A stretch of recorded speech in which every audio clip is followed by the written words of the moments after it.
Welcome back to MOMnation Unscripted. Now, a word from our sponsor. Hey y'all, Katie here, founder of MOMnation and owner and operator of Team EvoAZ at eXp Realty, your go-to gal for anything real estate in the state of Arizona. I am the sponsor of today's show. I will link my page and information in the show notes so you can quickly and easily get in touch with me should you need anything real estate, any advice, or maybe you're looking to get into the business. I sure hope you enjoy today's show. Thanks for listening. And we're here. We are. Hey. Hey, girl. 3, episode 8. Even though I keep typing in the wrong episode when I send it to you. But here we are. How are you?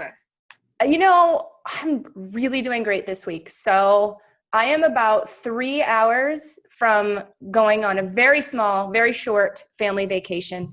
But, you know, this whole COVID business really screwed up our July. Usually we go back, I'm from New Hampshire, so usually we go back east and spend, you know, a couple of weeks with family. We have a family reunion that we attend every year.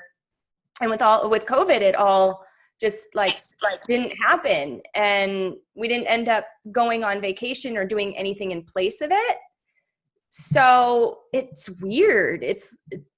Anyway, so we're going to do that for a couple of days. My kid insisted, he's like, Mom, look, you're texting on your phone a little bit too much.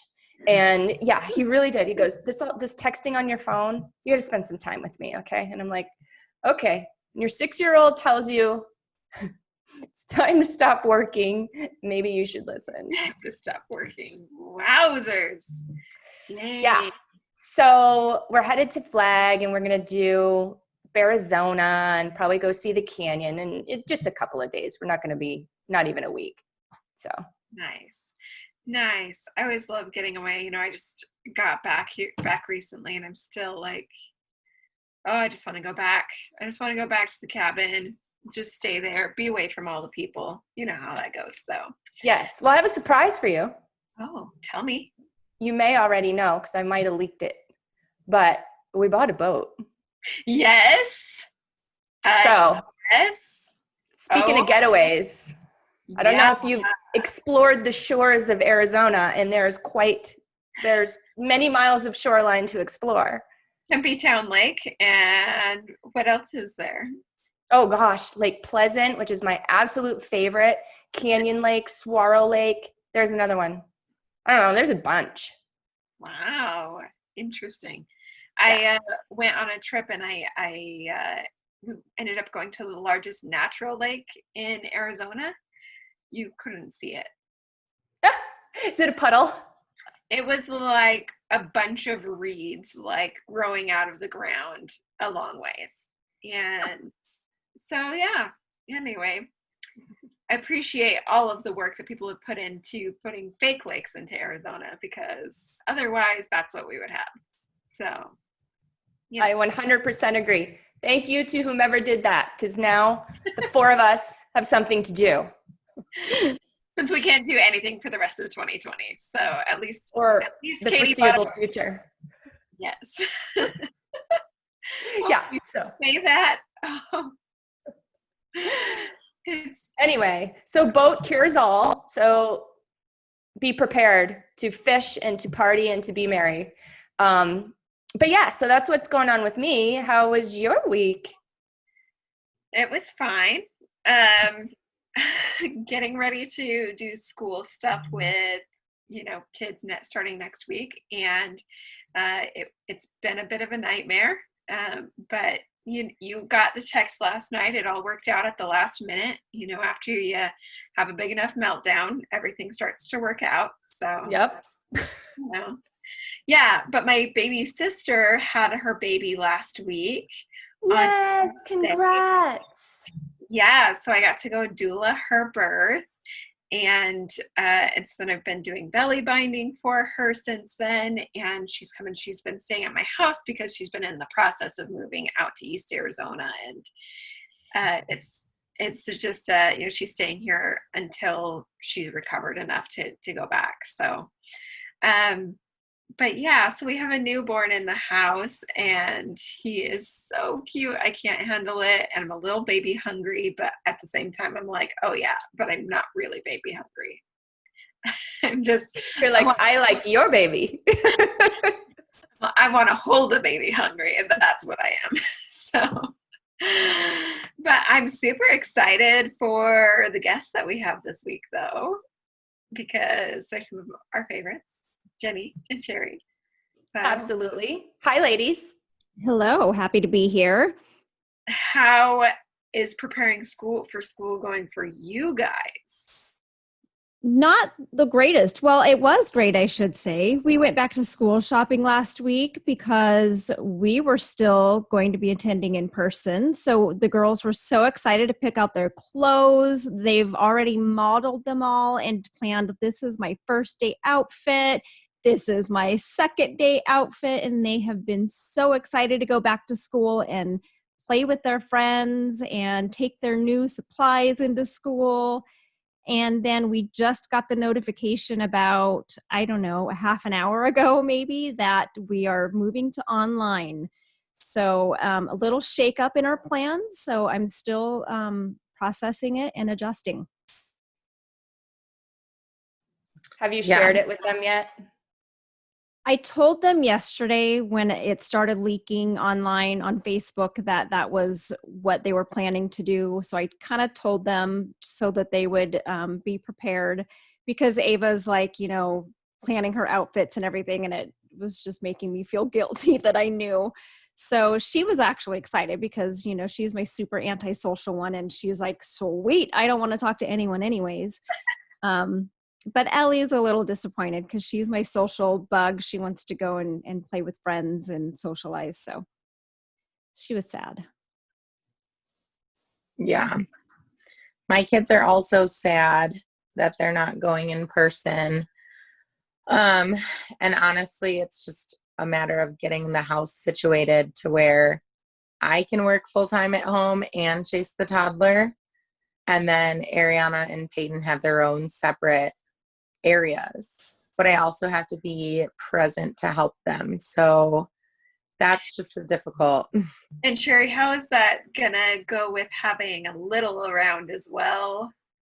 Well, I more so worry about them because I already know it's hard for me to be on phone calls and doing stuff like that in a professional manner when I have a toddler that at any moment can explode, scream, who knows. So they've been a huge help during these summer months, but now they're about to start school. So my concern is more so, hey, can I even give them a quiet environment? Because Ariana has an IEP. She already struggles with school stuff and with focus. And so that's more my concern, is making sure that she has a setup where it's quiet and conducive for her learning style. And Peyton too, but I just am more so focused on giving Ariana as much of that quiet that she's going to need. And she's in what grade now? Freshman year, dude. I know. And we Jeni look and at I us. are We right never now. age. Our children do, but we still look the same. How funny. So she's got a lot of work. And Jeni, you have a freshman also. Yes. Yeah. She just started yesterday. So yeah, we're underway. Yeah. Interesting start to their freshman year of high school. It's supposed to be so exciting, and the pep assemblies and freshman initiation, all of that goes away. Yeah. So how are you physically setting up your homes for this? Well, for us, Alana has her room and she has a desk and she had everything set up because we knew that she would be online for at least the first 2 weeks. We kind of suspected it may be stretched longer, but at this point, even actually Alana's school is still just the first 2 weeks. They have not announced if they will go longer. So The little girls, Yep. so she's a freshman. So she actually initially wanted to stay home. And then when I was kind of talking to her about, how fun high school is, she was like, yeah, okay. She kind of agreed that maybe it's a better idea to go in person. So that was the path we chose for her. And the little girls, since we planned on them not starting until the 17th in person, we have nothing prepared. Literally, I just found out. So I've got to do some mad problem solving and trying to figure out where to make a space for them, how to make this happen. And not only a space for them, but for me to be able to be there with them and work and make sure that, they understand what they're doing and be online and be present. So I don't know. Yeah. Should we take bets on when kids will go back? Do you guys think that they'll go back at all? Do you think that they'll go back after Christmas? What do you guys think? I think it's going to keep getting pushed. I don't see it happening in 2020 at all, to be honest with you, because when does the day come that not only, the numbers are satisfying to everyone, but when will parents feel safe enough to send their kids back to the point that they don't push back to the administration when they announce, okay, here's our plan of going back? There's going to be so much of a pushback from such a large majority of parents that I think they're going to continue to push it and continue to push it. And the interesting thing is that it's from both sides, right? It's not even like not feeling safe for everybody. Some people will not feel safe because they have fear around COVID.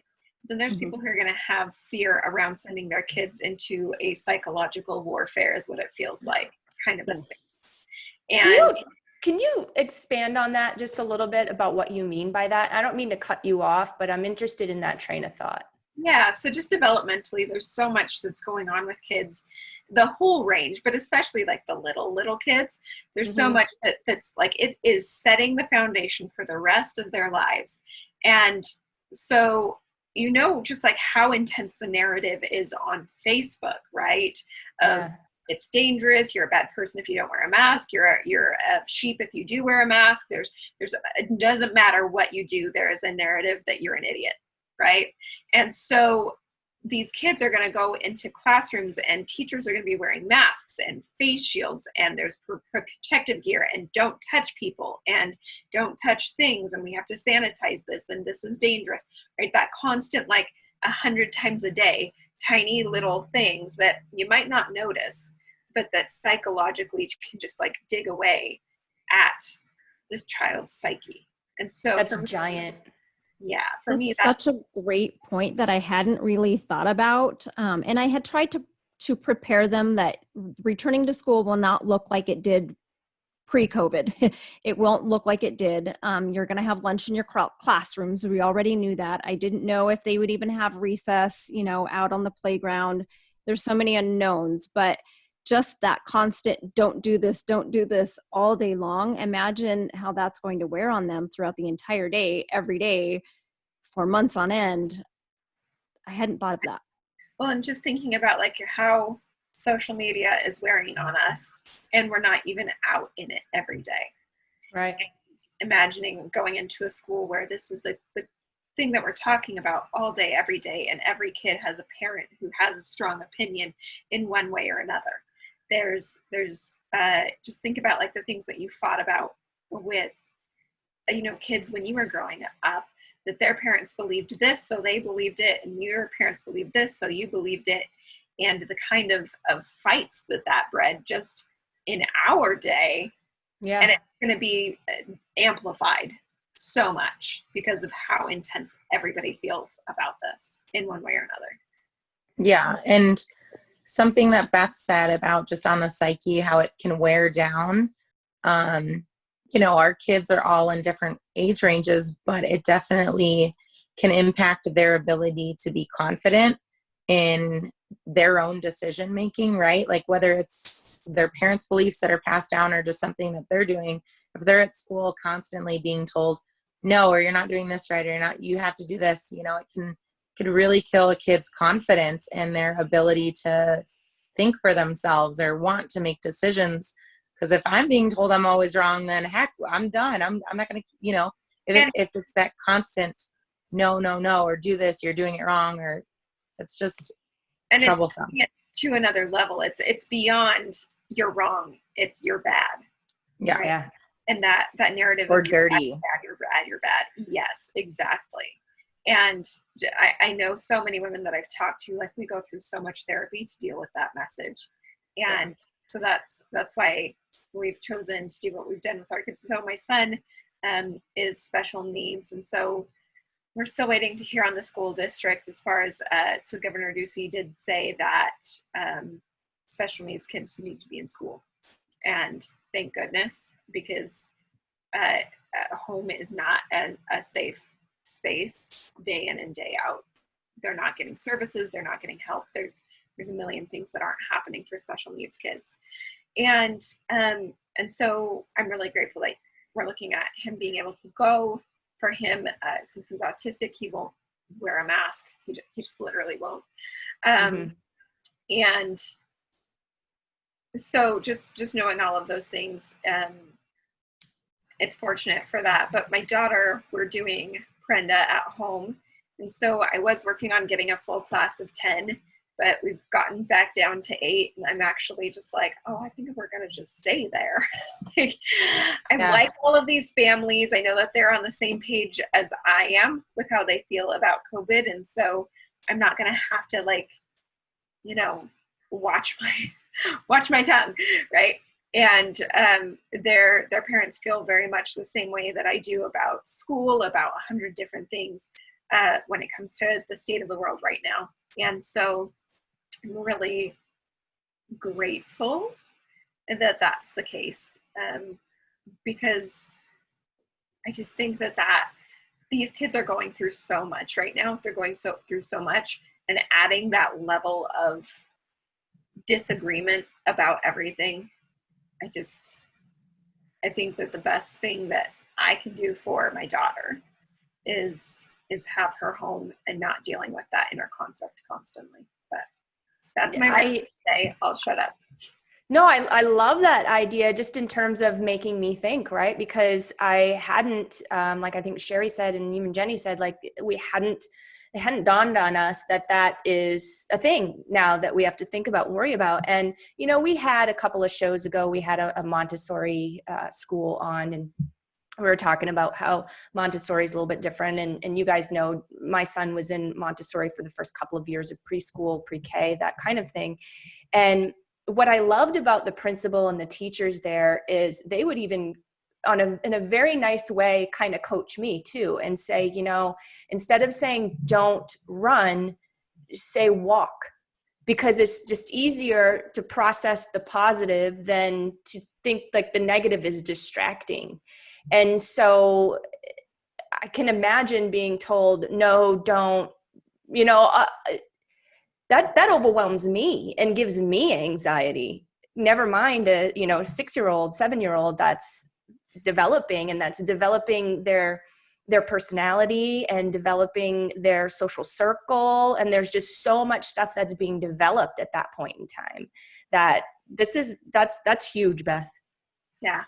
And just thinking about the fact that like kids, if they're going to be getting one message at home and one message at school, that's just so much conflict. It's so much conflict. And then they're so torn between all these different things. And my teacher says that they're, implies that people are making bad choices who don't wear masks, and my parents don't wear masks. Does that mean my parents are bad people? It's probably just because of all the therapy that I've had to go through. And something I did share on my Facebook page this week is quite confident I'm actually autistic. And so I think about a lot of things that other people don't even begin to think about.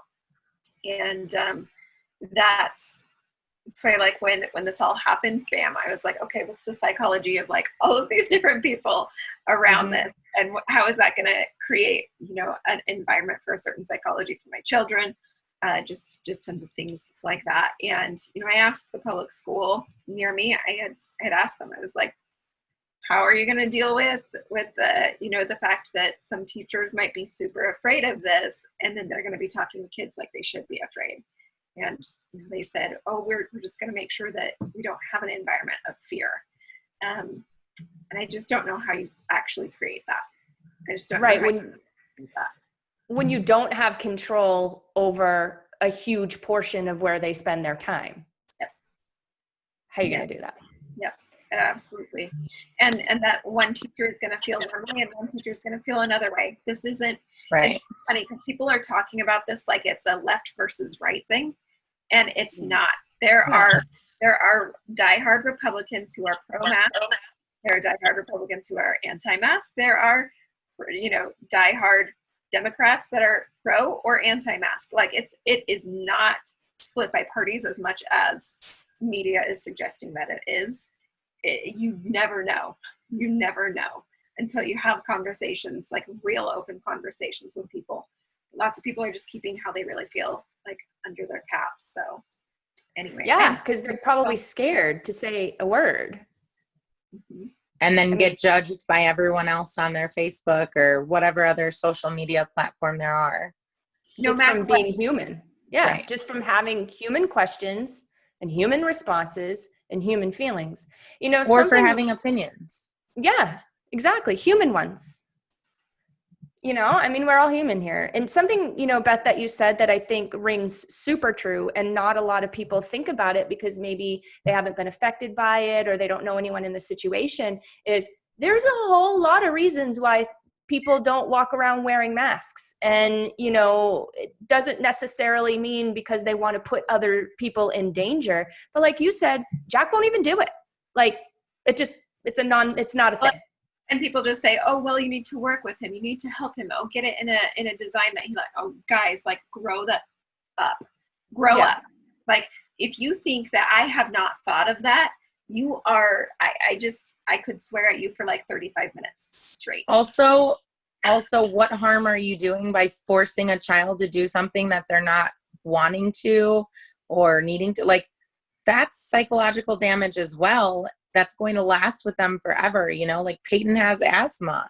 And if I was to yell at her every time she needed to breathe and take it down, no, I'm not going to do that, because what kind of damage is that going to cost later on in her life? Or there's traumatic things we've all talked about that we have in our lives, in our childhoods, that we remember till we die. Why would I want to impose that on my child? Or force them to do something when we try to teach our kids, hey, stand up for yourself. If something doesn't feel right, don't do it. But now we're going to say, no, it doesn't feel right, but mommy said do it. Right. And then take the other side of it too, where other people wearing their masks, and I have Ava with a hearing impairment. Not only can she not read lips or try to get a cue of what you're saying or read your facial expression, but your voice is muffled, and so she can't understand what you're saying. And she has voiced her concern many times about, how am I going to hear what they're saying to me at school? And I keep telling her, don't worry, sweetie, I'll talk to your teacher. She has an IEP, so I would like to think they will do their best to accommodate her, but I couldn't really guarantee that it was going to actually help. If they're wearing a mask, no matter where they sit her, they can't get right in her face and talk to her. She might not be able to hear them. So there was that concern for me as well. And not a lot of people think of that. So what are you going to say? Oh, too bad, kid. You don't get an education because you can't hear. Sorry for you. Right. And that's the most mind-blowing part of all of this, is how quickly special needs kids are getting thrown under the bus. Yeah. Like, oh, tough luck. What's your fault for not being normal? Right? Like, right. Yeah. It's crazy. Crazy. So something that both of you ladies with the older kiddos, so Beth and I have the younger ones, well, Cheri, well, I guess Jeni too. You guys just have it all, don't you?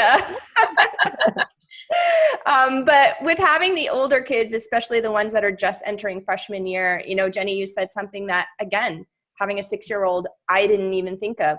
But what about pep rallies? And, what about all of that stuff that you're supposed to do in high school and homecoming? Do they have homecoming here? They had it back east where I'm from, but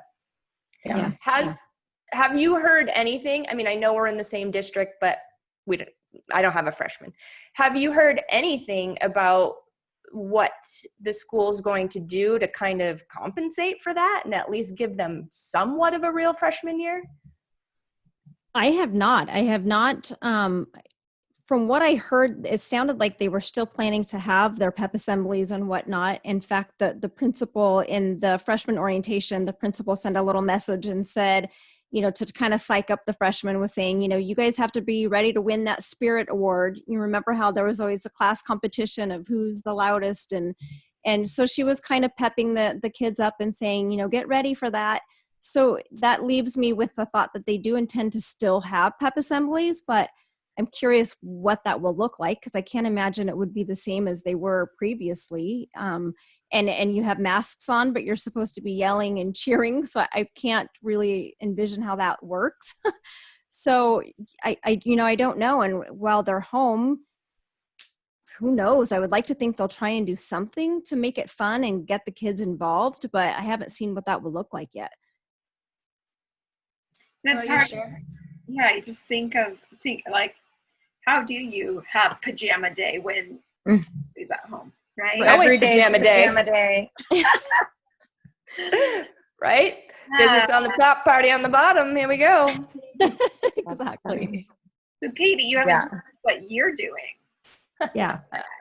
You guys are going to throw tomatoes at me. That's why I don't want to say anything. It's a good thing we're not in the same room, Jeni, huh? Because I'd be getting poked under the desk.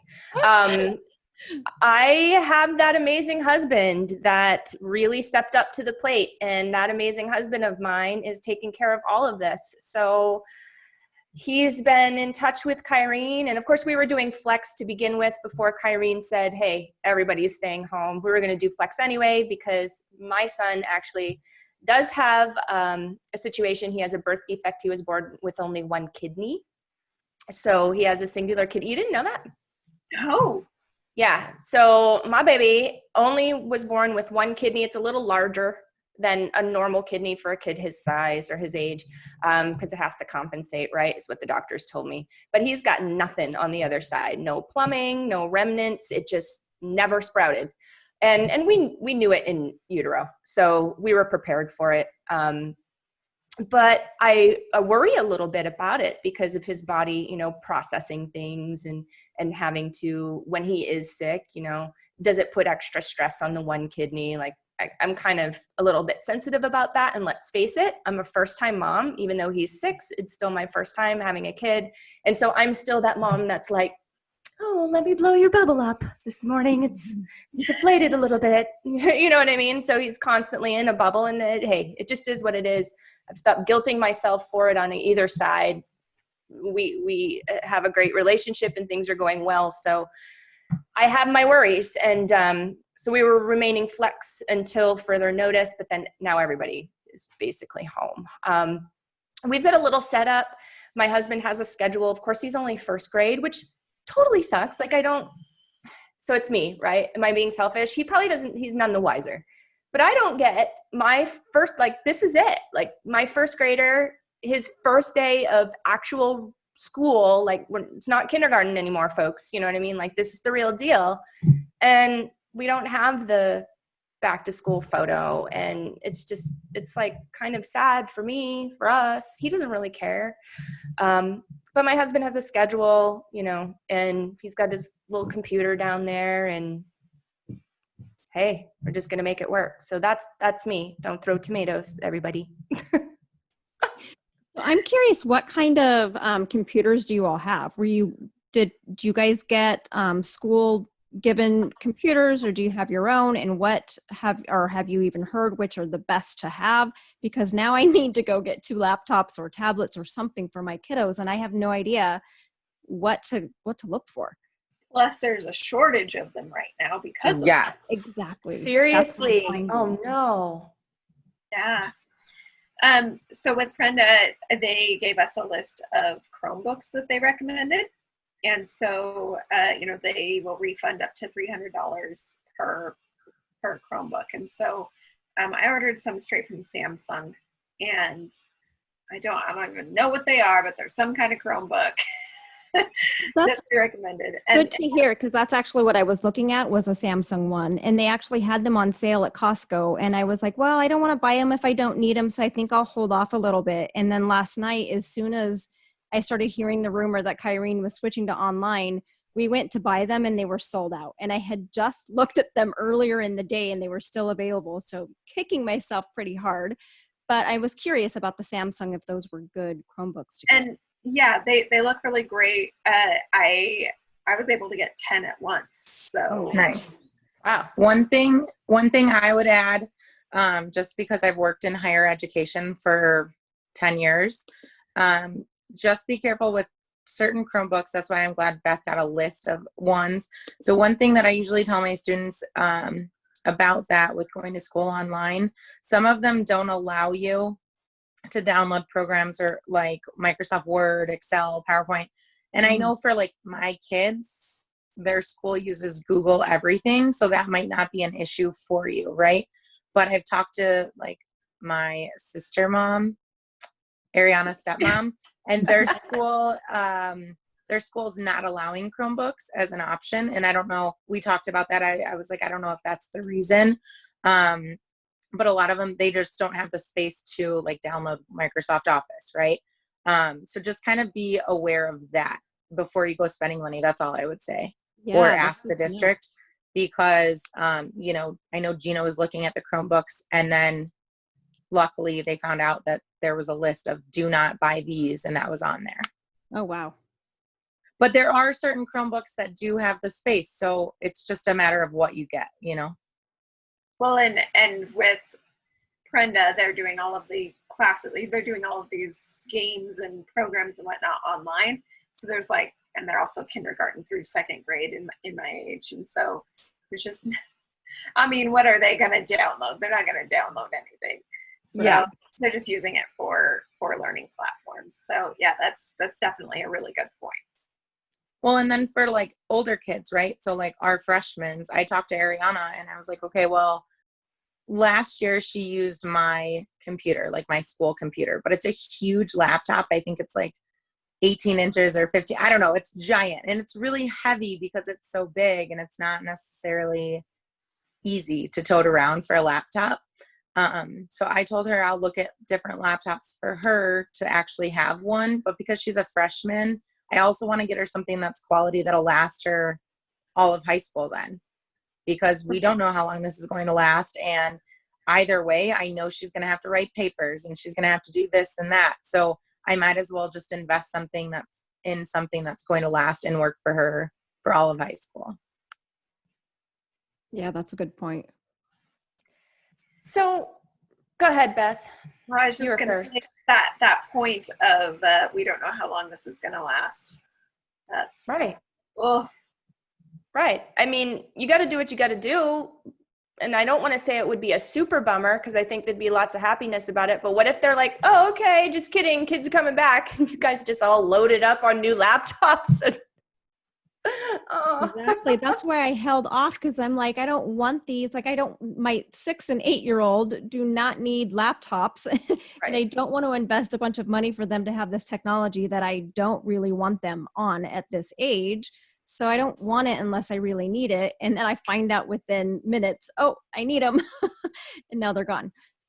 Man. What about looking at refurbished equipment? Has anybody gone down that line yet? Because I'm sure, I mean, Yeah. I've bought refurbished things before and That's a good idea. I hadn't thought of that. my business one is refurbished. It's one I got from an Apple refurbished store here in Mesa. And I mean, it's had a few little quirks. You know, it always asks me to, you know, sign into St. Luke's something or another. And that's definitely not mine, but like, not today.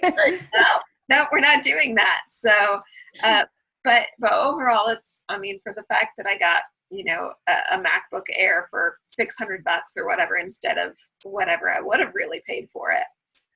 It's awesome. It's an awesome alternative. Yeah. I thought, Jeni, did you think about Macs? Like, I love Apple. I'm an Apple girl. I know you have your Android, but I thought about Macs or like getting a little MacBook or a MacBook Air, but then I was thinking, no, the kids aren't used to using Macs. They're used to using PCs in school or whatever. And I remember when I got my first Mac, it was a learning curve. And they're already doing virtual school and, you know, having all these new anomalies that they're going to have to figure out. I was like, no, I'm not going to put her through that, even though she wants it because of the name, right? And it'll match her phone and the Apple symbol, whatever, you know, like the aesthetics of all of that. But I told her, I was like, listen, I don't think it's going to be a good choice for you because you're going to have to learn how to like either get a different mouse or like click the opposite ways and then, you know, just all of the things. So. Yeah, I had thought about that, and I had a Mac in an office I was working in for a while, and after about a week, I was like, "Please take me back to a regular PC. This is so frustrating." So I thought about that. I was like, I don't have time for that learning curve right now. Not only just teaching them how to do it, but I'm also working, and real estate's busy right now. So now I'm taking time away from all of that to try and learn something new. So I was like, no. You just have to develop an allergy to Windows like me. I'm allergic. Sorry. Has to be Mac. That's so funny.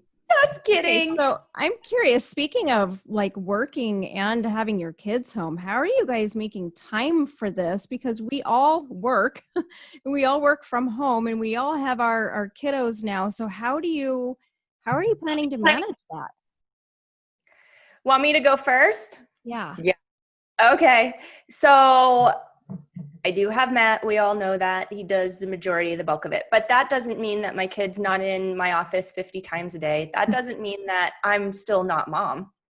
You know what I mean? I can't ignore my kid all day long. I can't be like, oh, this is an important call. Oh, no, honey, later. Because then talk about screwing him up. You know what I mean? He's going to have quite the therapy bill about that later on in life. So I don't rely solely on my wonderful husband. And let's face it, he works too. So like he should be sitting in this seat, probably being getting asked that question.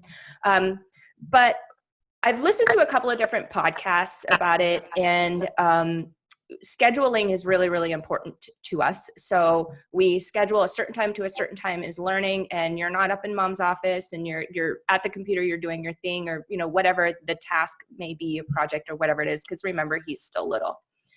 But for me personally, I'm taking more breaks in my day as much as possible. Sometimes I'm gone, right? And I'm just not even home. So I can't do it. But I'm taking more breaks in my day because I've realized that it doesn't necessarily, what matters most isn't necessarily the length of time, but that I do give the time and I do give value and focus in that time. So take a couple of breaks throughout the day. Maybe it's 5 minutes or 10 minutes, but I'm sitting down with him listening to, how kids tell stories and then you're like, does this ever end? So we listen to I listen to his stories and do little things just so that he doesn't feel like I'm constantly distracted or, like you said the other day, you're constantly texting on your phone. So maybe I'm not doing as good of a job as I think. But I've been really trying to focus as best that I can on doing that. So what about you ladies? How are you planning to manage that? Especially, when you have younger ones and they need you to sit with them when they get online or to help do their work, whether it's online or not. How do you work later in the day? Like, I don't know how to manage that. So, go ahead, Beth. You go ahead. Right. Okay. So something I've been doing even over the summer, because like I felt that tug because it's all day, right? And I can't ask them to watch the toddler all day. It's their summer. So like what I was doing is I would wake up early in the morning. I can't necessarily do my calls before a certain time, but I would catch up on any of my admin type stuff or my emails, get all of that. And then I would plan and prioritize my day even more strict than usual. Because like Katie said, whether I wanted to or not, I was having to take more breaks. And then that way during the day, the toddler kind of dictates my whole life though, because like I said, I have to do a lot of phone calls. And it's not professional to have a toddler running around and screaming in the background. We're also weaning. So like she hates me. Mm-hmm. And so I would just start earlier in the day, do all of that. And then I would block a few windows of time where I would say, girls, like, I really need you to help me right now with Rory. And then they would either go on the trampoline with the sprinkler or go in the front and do stuff right here, but where they could just watch her. And I would do a really quick power hour or 30 minutes or whatever. And then I would say, okay, you're relieved. You guys go do whatever you want to do. Go do social media, go paint. They've been doing a lot of crafts. And then I would go sit out in the front yard with the baby in the water table or whatever. But I just think like having a variety was good for those big long windows of summertime. But now comes school, they have specific schedules, especially Ariana. She's Monday through Friday, 8 to noon on. She's in a different class every hour. And it switches each day. But the benefit is she has Friday off. So I'm going to, I've already talked to my boss and said, hey, like, this is what I need to do to make both of these things work. So Friday is going to be my heavy duty focus on calls and things like that. During the week, I'm going to have to change my schedule up because I do need to be there. Like Ariana has an IEP, and doing all of her schooling online, it's totally different than it was from finishing the last year. And she's not used to this. She's not comfortable with all of this. So I have to be ready and available for her because I'm not going to let her future be dictated by me being busy or, whatever. I just have to figure it out that way. And then Peyton, same thing. I mean, Peyton's usually pretty good on picking things up, but she's 10. She gets distracted, or she'll, look at a butterfly out her window. So I need to stay on her too. So I just think it's having open communication. Obviously your boss is, knows, she's in the know. Like, this is her life too. She's a mom. Whereas my boss isn't a mom. Thank God I've known her for 10 years and she's flexible and she understands, but I don't just call her and complain, right? I'm like, hey, this is my situation. Here's my suggestions for solutions. Do you have anything else? What are your ideas? How can I continue to be effective in my role and, meeting or exceeding my expectations when I have all this? Like, do you have any suggestions? And you just got to take the whole world is going through this. So I think that we just need to be understanding of that, but also come up with solutions and work together on how are we going to make this work. That's good. So for me, I ended up looking at the fact that we are going to have an autumn home anyway. I'd have to be helping her with it. I ended up deciding, like, if I'm going to be spending, it's something like 30 hours or whatnot that they expect these kids to be on computers and whatnot. So I ended up looking at Prenda, and it's 16 hours a week. And so I realized I can spend 30 hours a week helping her, or I can spend 16 hours a week guiding her and other kids, and still get her through second grade. And so, and then I realized I could get paid for it. And then I realized that, like, okay, I'm always looking for ways to better and more deeply connect with my kids because I am so busy. How can I, use this as an opportunity to get closer to my kids? And so, so that's ultimately why I decided to go the Prenda route, was for the sake of connecting deeper with my kids. And if I'm going to do it, might as well get paid while I'm doing it anyways. So that's honestly how I'm working it. We're really looking forward to hopefully getting some DDD, Department of Developmental Disabilities services here soon to help with Jack. And once we get those services, I'm going to actually be able to work on my business again. But I've been working on restructuring my business and using myself. I'm always really good at drawing people in and being able to sell.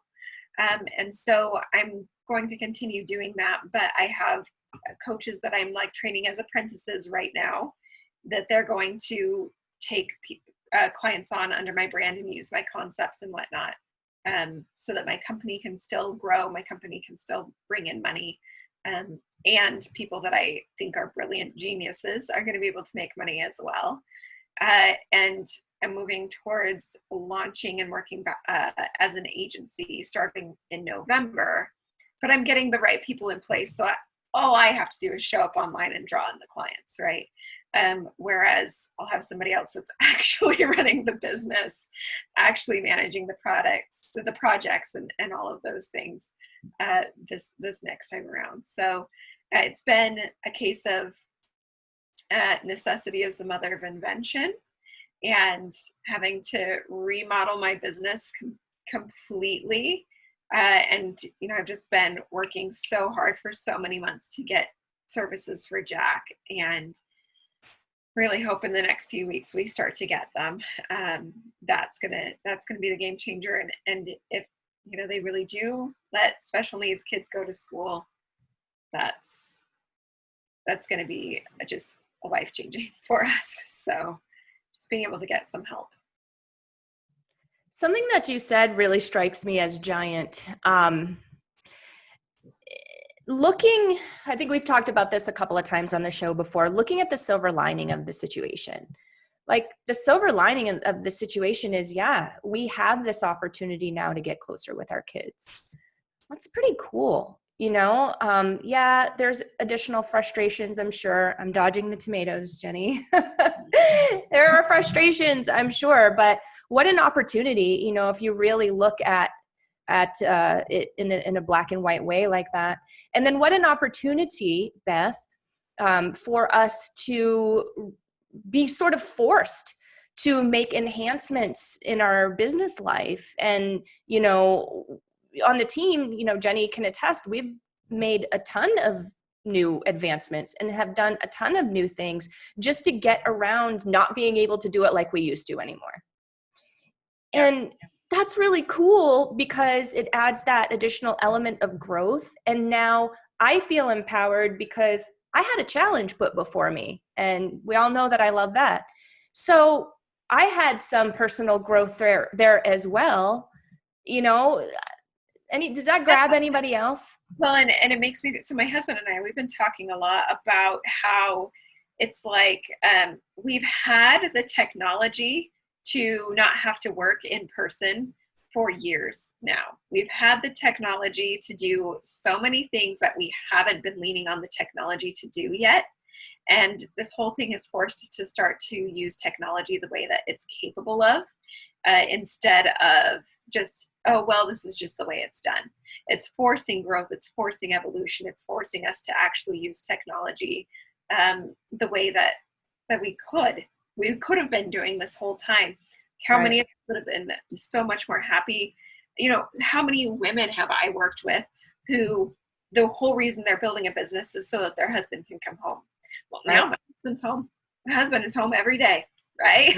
And it was possible this whole time if businesses or corporations or whatever would have like, okay, we have this technology, let's use it, right? So, anyway. Well, I think that's super interesting because how we always see moms that are like, hey, where can I work? Where can I get a job working from home? And I get people that come to me all the time and they're like, hey, I want to do medical billing and coding for school because I want to work from home. There's a lot of things that go into that on the back end, but people are just always looking, especially moms, for something like, hey, what can I do that's really quick, but then I can work from home. And so it's even more funny to think about now because of what Beth just said, right? Corporations are finally starting to see and realize that we can do this from home. And I've worked for organizations that say, maybe you can work from home 1 to 2 days a week, but you have to prove it. You have to earn it. You have to do this, that, and the other. Right. Or you have to be working for the company for 5 years before whatever their rules are. But now it's really interesting to see all of these big organizations saying, hey, we have all these people working from home. Like, why don't we just cut out this overhead of these buildings and let's just let everybody work from home.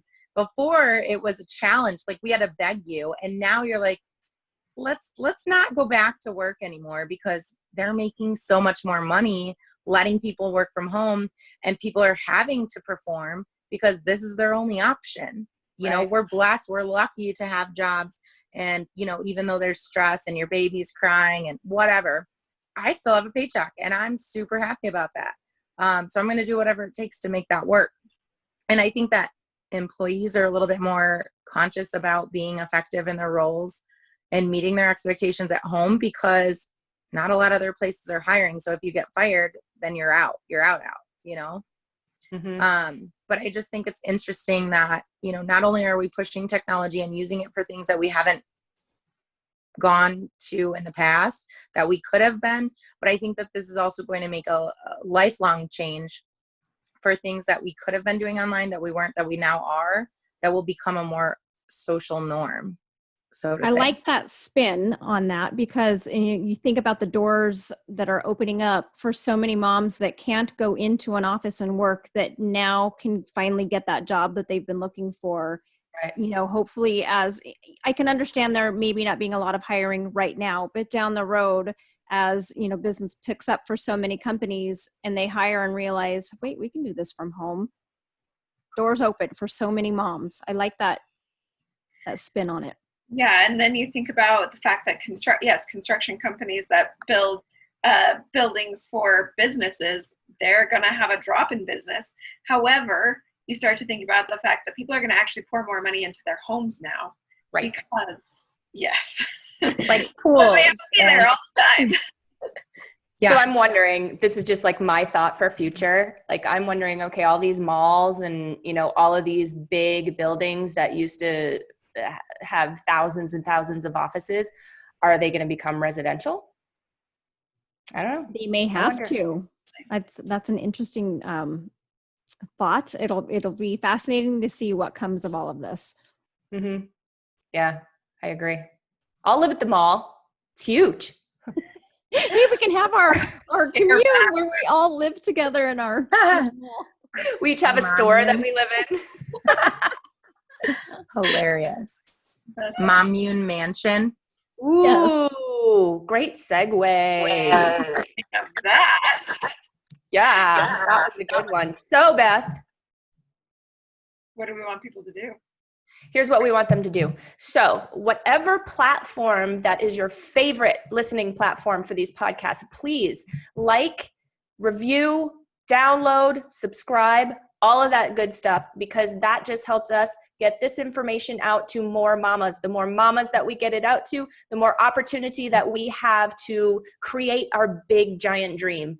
And, recently I just had another experience, because it's just experience after experience after experience, of a friend of mine that transitioned into single motherhood, that I'm sure could have benefited very greatly by what we are looking to build. So we're looking to build what we call a MOMmune. We'd like to do it in Phoenix first, because that's where we are.